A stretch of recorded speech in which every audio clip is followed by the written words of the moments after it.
எல்லாருக்கும் வணக்கம். தங்கமாமி சமையல் சேனல்ல இருந்து மாமி பேசுறேன். இன்னைக்கு ஒரு எளிமையான ரெசிபி, வெண்டைக்காய் காரக்குழம்பு. இது கொஞ்சம் ஒரு வித்தியாசமா பண்ணலாம். ரொம்ப சுவையா இருக்கும். சீக்கிரம் செஞ்சு முடிச்சிடலாம். அது இப்ப நம்ம எப்படி செய்யலாங்கிறத பார்க்கலாம். இதுக்கு ரொம்ப பொருள் எதுவும் தேவையில்லை. நம்ம வீட்டுல அஞ்சரை பொட்டில இருக்கிறத வச்சு பண்ணிக்கலாம். வெண்டைக்காய் 200 கிராம் எடுத்திருக்கேன். இந்த மாதிரி சைஸில் வெட்டி வச்சிருக்கேன். நீங்களும் அது மாதிரி வெட்டிக்கங்க. தக்காளி ஒரு 3 தக்காளி எடுத்து நைஸாக வச்சிருக்கேன். 4 பச்சை மிளகா, ஒரு அடுக்கு கருவேப்பிலை, கடுகு, வெந்தயம், உளுந்தம்பருப்பு, கட்டி பெருங்காயம், மஞ்சத்தூள், வத்த குழம்பு பொடி, வரமிளகாய், தேங்காய், மிளகு தக்காளி வத்தல், வெல்லம் கொஞ்சோண்டு, ஒரு 100 கிராம் நல்லெண்ணெய், தேவையான அளவு உப்பு, ஒரு நெல்லிக்காய் அளவு பொடி. இதுதான் தேவை. இது நம்ம வீட்லேயே, நம்ம அஞ்சலை பொட்டிலேயே நம்ம வீட்லேயே இருக்கும். இதை வச்சு இன்னைக்கு ரொம்ப சுவையான ஒரு ஆரோக்கியமான ஒரு வெண்டைக்காய் காரக்குழம்பு நம்ம இன்னைக்கு செய்ய போகிறோம்.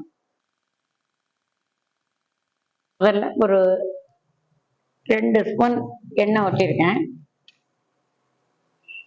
எந்த வத்த குழம்பு நம்ம வத்தல் போட்டு செஞ்சாலும் இந்த வத்தலை நம்ம தாளிக்குள்ள போடாம தனியா வறுத்து வச்சுக்கிறது நல்லது. வச்சோம்னா அந்த வத்தலோட சுவை கூடுதலா இருக்கும். அது உடையாம இருக்கும், ஊறாம இருக்கும். நம்ம இறக்கும் போது அந்த வறுத்த வத்தலை போட்டுக்கலாம். இப்ப நான் கடாய் வச்சிருக்கேன். 2 ஸ்பூன் நல்லெண்ணெய் ஊற்றிருக்கேன். இந்த மணத்தக்காளி வத்தல், அதாவது மிளகு தக்காளி வத்தல்னு சொல்றது, இது ஒரு ஸ்பூனை வறுத்து நான் முதல்ல எடுத்து வச்சுக்கிறேன்.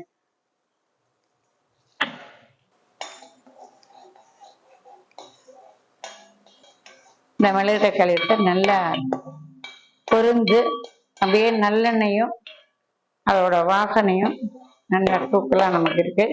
இதை நான் கடைசியே குழம்பு இறக்கிட்டு தான் போட போறேன். இதை எடுத்து நான் முதல்ல வச்சுக்கிறேன்.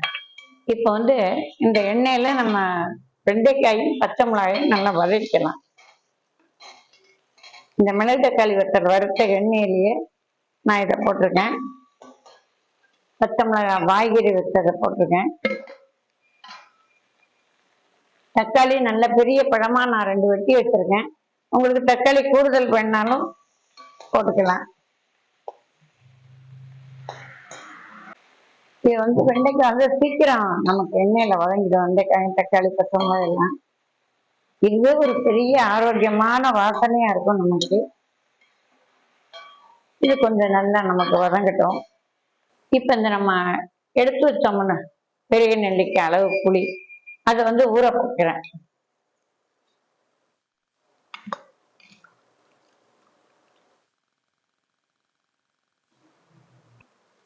இந்த வெண்டைக்காய், பச்சை மிளகாய், தக்காளி நல்லா வதங்கிடுது.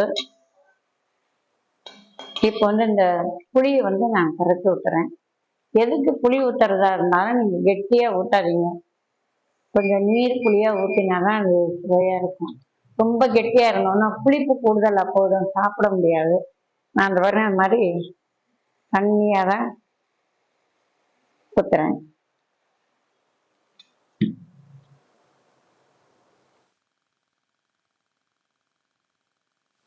இப்போ 1/4 ஸ்பூன் மஞ்சள் பொடி,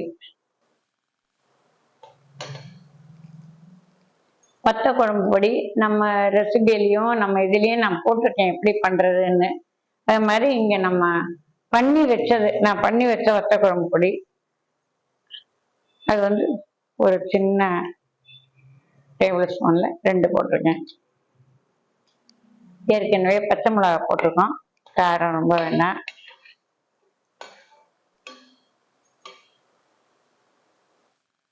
கட்டி பெருங்காயம். இதுல வெங்காயம், பூண்டு இதெல்லாம் நான் எதுவும் சேர்க்கல. இதுக்கு தேவையில்லை. அப்படி நீங்க வேணும்னு ஆசைப்பட்டா வெங்காயம், பூண்டு சேர்த்துக்கலாம். இது பூண்டு வெங்காயம் குழம்பு இல்லை, வெண்டைக்காய் தான் நம்ம போட்டிருக்கோம் காரக்குழம்பு முக்கியமா.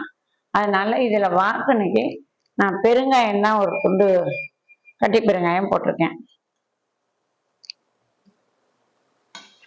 இப்போ கல்லுப்பு இந்த ஸ்பூன்ல 2 போட்டிருக்கேன். இது போரும். தேவைப்பட்டா நம்ம பார்த்துட்டு கூட அப்புறம் போட்டுக்கலாம். வெண்டைக்காய், தக்காளி, பச்சை மிளகாய் எல்லாம் பொடி, உப்பு எல்லாம் போட்டிருக்கோம். இது கொஞ்சம் நல்லா வேகட்டும். அதுக்குள்ளேயும் இந்த குழம்புக்கு உண்டான தேங்காயை நம்ம அரைச்சு வந்துக்கலாம்.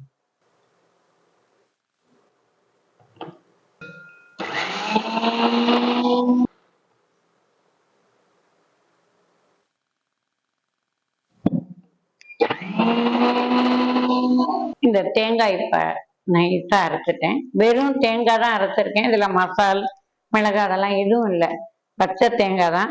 இது இந்த பச்சை தேங்காய் இதுக்கு ஒரு சுவையை கொடுக்கும். இது மாதிரி போட்டாக்க அதனால பச்சை தேங்காய் தான் போட்டிருக்கேன். வெண்டைக்காய் நம்ம வதக்கி இருக்கிறதுனால சீக்கிரம் வெந்து போயிடும். பாருங்க, கலர் மாதிரி வெந்து போச்சு. இதுக்கு தாளிக்க இனிமே தான் தாளிக்க போறோம். இதுக்கு அடுத்தது இப்போ ஒரு தாளிப்பை போட்டுடலாம்.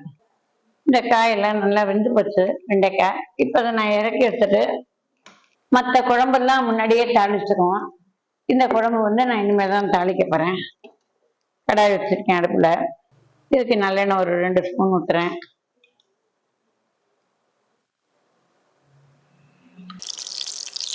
இப்போ கொஞ்சமா ஒரு 1/4 ஸ்பூன் கொஞ்சமா கடுகு போட்டிருக்கேன். இந்த குழம்புக்கெல்லாம் வெந்தயம் தான் வாசனை. வெந்தயம் ஒரு 1/4 ஸ்பூன் போட்டிருக்கேன். கடுகு நல்லா பொரிஞ்சிருக்கு, வெந்தயம் நல்லா சிவந்துருக்கு. இந்த உளுத்தம்பருப்பு ஒரு 2 ஸ்பூன் சின்ன ஸ்பூன் போட்டிருக்கேன். கிள்ளின மிளகா 2 மிளகா, கிள்ளின மிளகா. கருவேப்பிலை 2 அருக்கு கருவேப்பிலை இதுல போட்டேன். எல்லாம் பொன்னாயி எல்லாம் மனம் அப்படி ஒரு மனம் விட்டுறது. இப்ப இதை இந்த குழம்புல நான் போட்டுற போறேன்.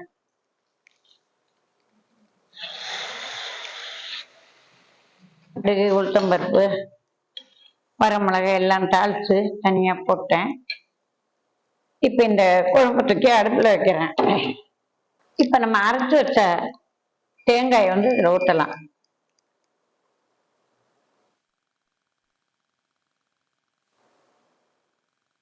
தேங்காய் அரவைய நான் இதுல சேர்த்தேன்.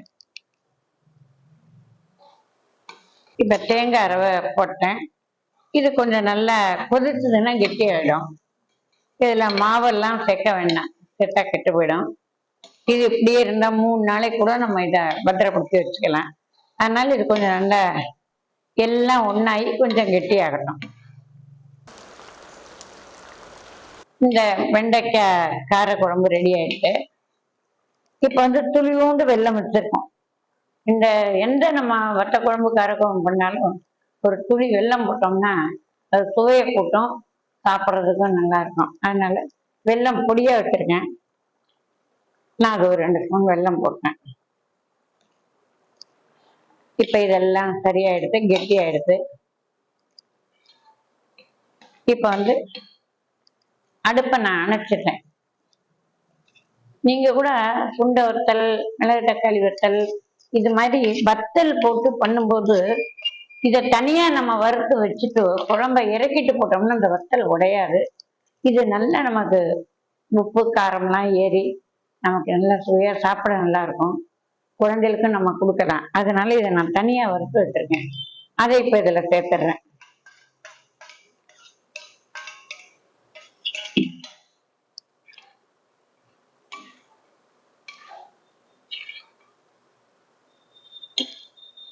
அப்படியே கலர் தூக்கி அடிக்கும். அந்த கலர் பார்த்தாலே சாப்பிட தோணும். அதே மாதிரி நீங்க சாம்பாரோ, வத்த குழம்பு, புளிக்குழம்பு, காரக்குழம்பு எது வச்சாலும் இந்த பச்சை நல்லெண்ணெய் தனி வாசனை இருக்கு. இப்ப எல்லா இடத்துலையும் செகண்ட் எண்ணெயும் கிடைக்கிறது, எல்லா கடையிலையும் கிடைக்கிறது. டிபார்ட்மெண்ட் ஸ்டோர்ல இருக்கு, மளிகை கடையில இருக்கு. இந்த நல்லெண்ணெயை நம்ம பச்சையா ஊற்றணும். சாம்பார்லயும் நாங்க ஊற்றுவேன், வத்த குழம்புலையும் ஊற்றுவேன். இந்த 2 ஸ்பூன் பச்சை நல்லெண்ணெயை இதுல ஊத்துறேன்.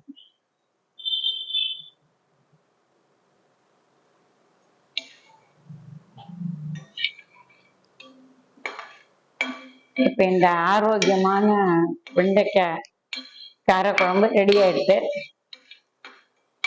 இதை நான் இப்போ இறக்கி வைக்கிறேன்.